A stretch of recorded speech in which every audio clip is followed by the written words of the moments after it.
primeira coisa que você tem que saber o que é gás de efeito estufa. Então, basicamente, são gases que conseguem absorver calor, e com isso o calor fica retido na nossa atmosfera.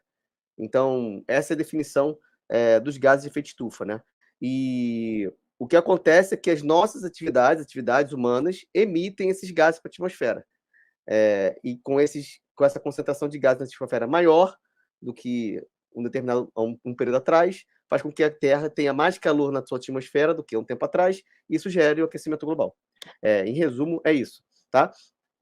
Então, o grande objetivo de um inventário é o quê? É justamente conseguir entender as atividades que uma empresa realiza para e contabilizar essa quantidade de gases de efeito estufa que são liberados. Então, isso é o inventário. O inventário de gás de efeito estufa de uma empresa nada mais é do que a contabilização da quantidade de gases de efeito estufa que a atividade dessa empresa realiza, quantidade de gases que são liberados pela atividade dessa empresa. Tá? Então, isso é um inventário de gás de efeito estufa. E ele é baseado, aqui no Brasil, ele é baseado com duas... No Brasil não, né? Globalmente, ele é baseado pelo GHG Protocol. O GHG Protocol, ele é uma metodologia para organizar o inventário. Ele não estabelece como é que os cálculos devem ser feitos. Os cálculos do inventário, quem estabelece a referência principal é o IPCC, pelo menos que a gente usa aqui. O programa do GHG Protocol Brasil também usa muita referência, muitos parâmetros nacionais e usa modelos de cálculo do IPCC. Mas o GHG Protocol é uma metodologia que padroniza esses resultados, padroniza como esses resultados devem ser apresentados e organizados. Isso facilita muito o entendimento do inventário de qualquer empresa, tá? Dito isso, a gente tem aqui a classificação do que é escopo 1, 2 e 3, né? E o que é pegada de carbono, ciclo de vida de produto, que o pegada de carbono está relacionado ao ciclo de vida de produto.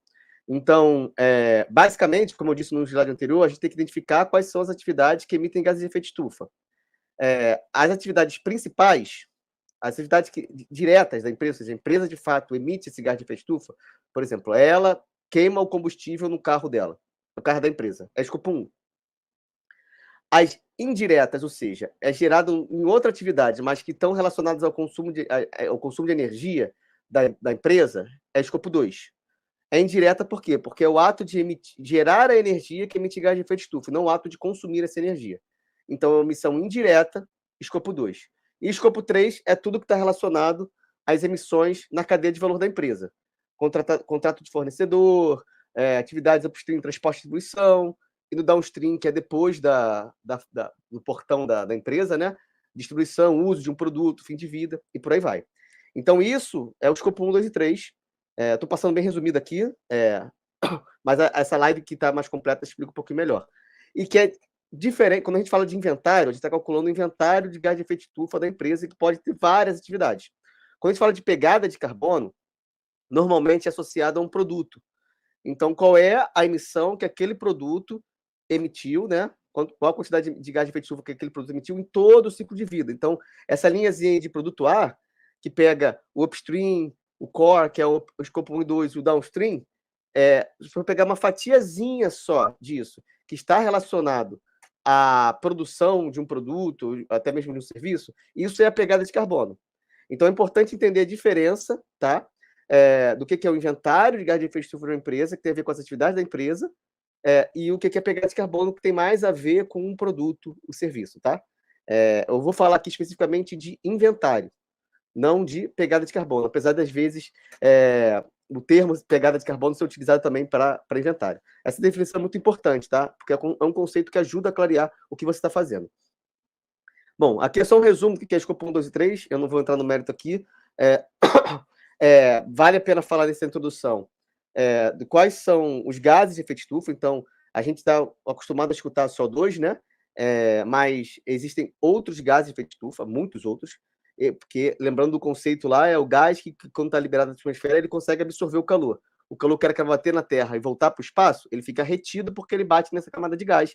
E esse gás absorve esse calor e esquenta a Terra. Então, não é só o CO2. O CO2 é um principal, é o principal porque ele serve como unidade de medida, mas existem vários outros gases. Metano e óxido de nitrogênio são os dois principais, e depois vem os HF6, os CFC6 e por aí vai.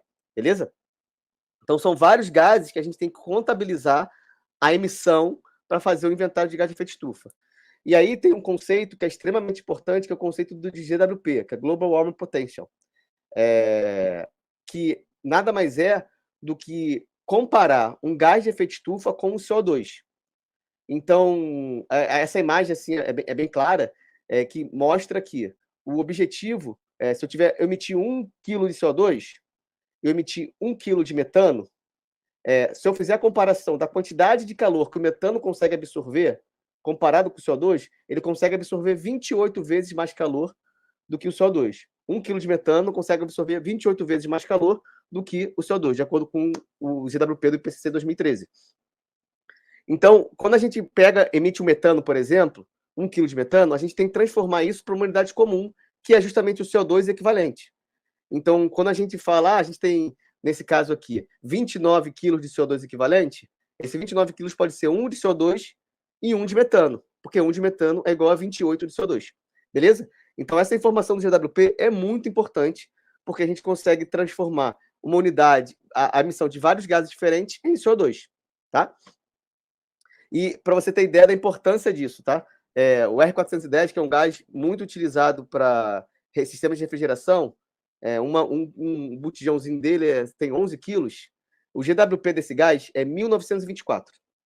Ou seja, quase 2.000, 1 quilo de R410 equivale a quase 2 toneladas de CO2. Então, se eu emitir 11 quilos desse gás, eu estou emitindo quase 21 toneladas de CO2, o que equivale a quase 51 mil litros de gasolina queimada. Então, o GWP ele é importante para você ter essa ordem de grandeza, que às vezes os gases refrigerantes, que são os que têm potencial de aquecimento global maior, eles precisam ser contabilizados bem no detalhe, porque talvez isso seja muito importante para o inventário de gases de vocês. Tá?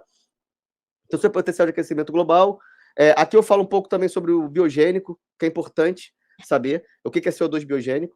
Então, o CO2 biogênico é o CO2 que faz parte de um ciclo de emissão de carbono, mas que já essa emissão, o carbono já foi absorvido previamente para gerar essa emissão.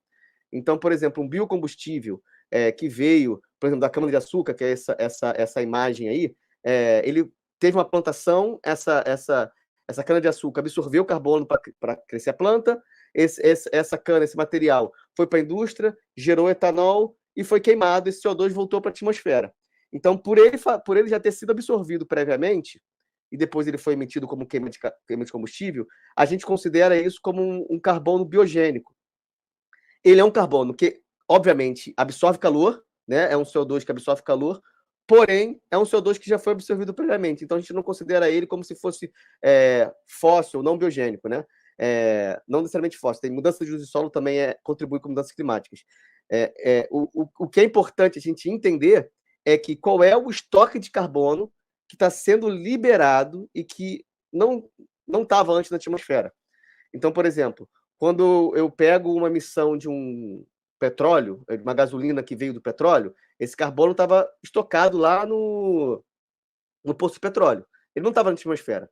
Então, isso é um carbono que é fóssil, né? Então, contribui para mudanças climáticas. Se eu pegar uma mata virgem, que o carbono está todo preso lá na mata, e eu fizer uma supressão, desmatar, o carbono daquela mata que estava naquelas árvores, naquela vegetação, ela estava presa e ela foi liberada. Então, isso entra como se fosse um carbono que contribui com mudanças climáticas.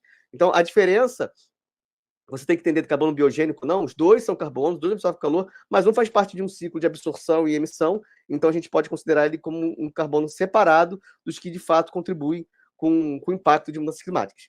Beleza? Essa é a introdução, bem rápido, 10 minutinhos, já era o meu prazo aqui. Aqui eu falo de algumas frameworks de referência. Esse material todo que eu falei aqui, esse conteúdo todo, tá numa live, tá num vídeo que eu gravei, que tá aqui no Academy, tá? Então, esse aqui é o Academy da Hazel. Se você entrar no Academy, entrar na plataforma, fizer o cadastro, que é grátis, faz o cadastro na plataforma, vai ter um botãozinho aqui, um íconezinho aqui de Academy.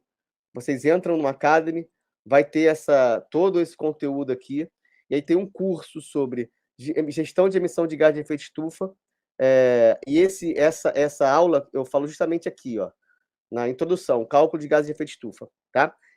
Que eu explico com mais calma essa introdução que eu passei, beleza? Eu passei muito rápido, só para nortear, balizar alguns conceitos que é importante para servir como introdução dessa live aqui, mas você pode assistir com mais detalhes aqui.